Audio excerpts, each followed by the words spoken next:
Tahu Starseed tidak? Starseed. Starseed itu kan ada dua ya. Starseed itu kan pengertiannya kan benih. Gandum dan ilalang. Starseed. Pengertian starseed itu kan benih. Benih itu ada dua macam. Satu gandum, satu ilalang. Yang disebut gandum ya pasti menghasilkan. Ya pasti dia bersaksi. Kalau ilalang ya pasti hanya diam, tidak ada kesaksian. Nah, makanya disebut starseed. Benih bintang, benih, ya pokoknya benih lah. Nah, seperti itu. Nah, ketika mau masuk menjadi light worker atau pasukan cahaya, itu harus diseleksi melalui gandum, melalui starseed tadi. Kalau dia itu gandum atau punya isi, punya kesaksian, nah dia bisa masuk ke light worker atau pasukan cahaya, bisa melalui seleksi itu. Tapi kalau dia ilalang, dia susah untuk menjadi light worker karena dia nggak ada kesaksian, nggak ada benih gandum, nggak ada isinya, hanya diam saja. Nah, itu namanya ilalang. Makanya starseed itu yang bisa masuk ke pasukan cahaya 144.000 itu ya dia gandum yang sudah bersaksi, sudah sering bersaksi, sudah ada isinya, makanya dia naik ke pasukan cahaya, ke light worker, seperti itu. Makanya orang itu kan tidak tahu menjelaskan starseed ini apa sih, light worker ini apa. Mereka bingung ya, nggak tahu. Ya memang ya susah ya untuk dijelaskan ya, karena memang frekuensi mereka masih kabur-kabur, masih terbayang-bayang. Jadi starseed itu ada dua, antara gandum sama ilalang. Nah, ketika dia itu berbuah, dia bersaksi, ya pasti akan naik, level frekuensinya naik.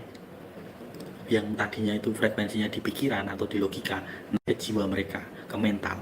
Habis ke mental ya ke hati nurani atau iman, seperti itu.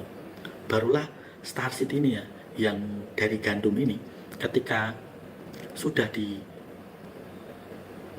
masuk di pasukan cahaya atau light worker, itu dia barulah muncul ya, metra ilahi cahaya itu baru muncul ketika dia sudah berada di frekuensi light worker atau pasukan cahaya, seperti itu ya. Karena memang frekuensinya sangat tinggi, tidak sembarangan orang namanya saja masuk dalam light worker atau pasukan cahaya, itu kan benar-benar ya meninggalkan keterikatan yang sangat sangat dalam, harus benar-benar meninggalkan metrik-metrik, jebakan-jebakan seperti itu. Makanya dia bisa naik ke pasukan cahaya atau light worker, seperti itu. Makanya dia ketika sudah masuk di jajaran 144.000, dia pasti punya materi ilahi dan otomatis cahaya, karena frekuensinya di situ. Ditambah lagi dia sering bersaksi, dia sering menyuarakan suara kebenaran, nah tambah cahayanya, seperti itu. Itu untuk bisa masuk 144.000, seperti itu. Makanya dia harus muncul, dia harus menyuarakan kebenaran ya, karena menjadi bagian dari pasukan cahaya. Karena pasukan cahaya itu tidak bisa hanya menunggu saja, nggak bisa. Dia harus ikut berpartisipasi, seperti itu.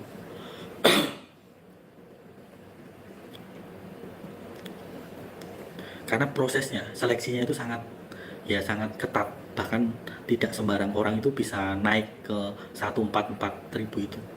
Karena di starseed itu sudah ada penyeleksian lagi, banyak penyeleksiannya di starseed ini. Nggak cuma gandum sama ilalang, itu nggak cuma itu saja, tapi dengan roh-roh dunia. Roh-roh dunia itu ya dengan perantara-perantara, kalau kalian tahu ya, mereka itu menggunakan mediasi atau perantara, seperti banyak orang yang jualan kalung kaca atau kalung gelas kaca itu sebagai apa namanya, embel-embel ini bisa menyembuhkan, atau gelang, atau cincin, atau kalung. Nah seperti itu memakai apa namanya, mediasi atau perantara. Nah seperti ini, berdoa harus memakai patung atau berhala. Nah itu kan juga mediasi, itu kan bercampur ya, seperti itu. Di Starseed itu banyak sekali prosesnya, dijadikan gandum sama ilalang, seperti itu. Banyak sekali apa ya, lika-likunya di situ, berputar di situ. Yang masuk benih mana, benih gandum mana, masuk apa namanya, ilalang mana. Nah seperti itu. Itu kalau sudah berisi, gandumnya akan muncul, akan bersuara dia. Karena ya untuk menjadi pasukan cahaya dia harus menyuarakan, harus bersuara, harus muncul. Nah kalau dia itu hanya diam-diam saja kan tidak tahu, manusia di sekitarnya nggak tahu dia ini siapa, identitasnya siapa, nggak tahu. Ya makanya pasukan cahaya itu harus sering muncul, harus sering bersaksi ya, karena dia bertugasnya seperti itu, lebih muncul, lebih sering muncul.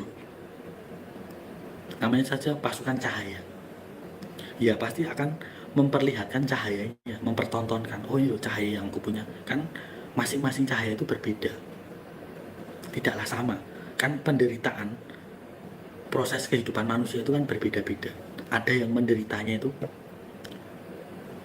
prosesnya itu diproses sejak SMP, sejak SMA, sejak SD, bahkan sejak anak kecil itu sudah diproses.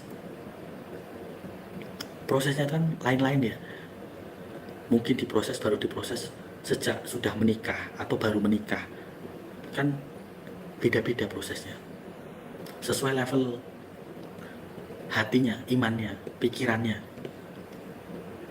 mentalnya atau jiwanya, semuanya kan diproses di situ. Semakin apa ya, semakin lika-likunya atau mutar-mutarnya di dunia itu semakin diproses.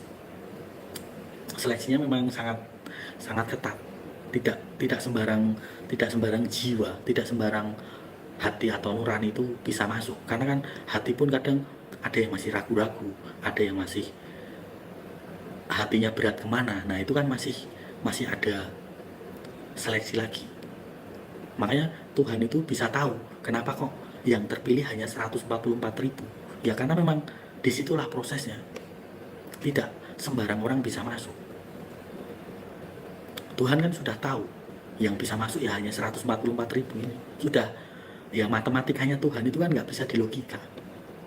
Masa ya memberi makan 5.000 orang dengan hanya 5 roti dan 2 ikan kan ya tidak bisa dilogika. Ya sama, 144.000 ini juga tidak bisa dilogika oleh manusia. Padahal manusia di seluruh dunia itu sangat banyak, tapi masih diseleksi lagi, masih dipersempit lagi ruang hatinya, supaya tidak ada yang berkhianat, tidak ada yang memberontak, tidak ada yang menyangkal, tidak ada yang ragu-ragu. Jadi imannya itu dibentuk, dimurnikan, ditempa. Kalau besi itu ditempa seperti itu.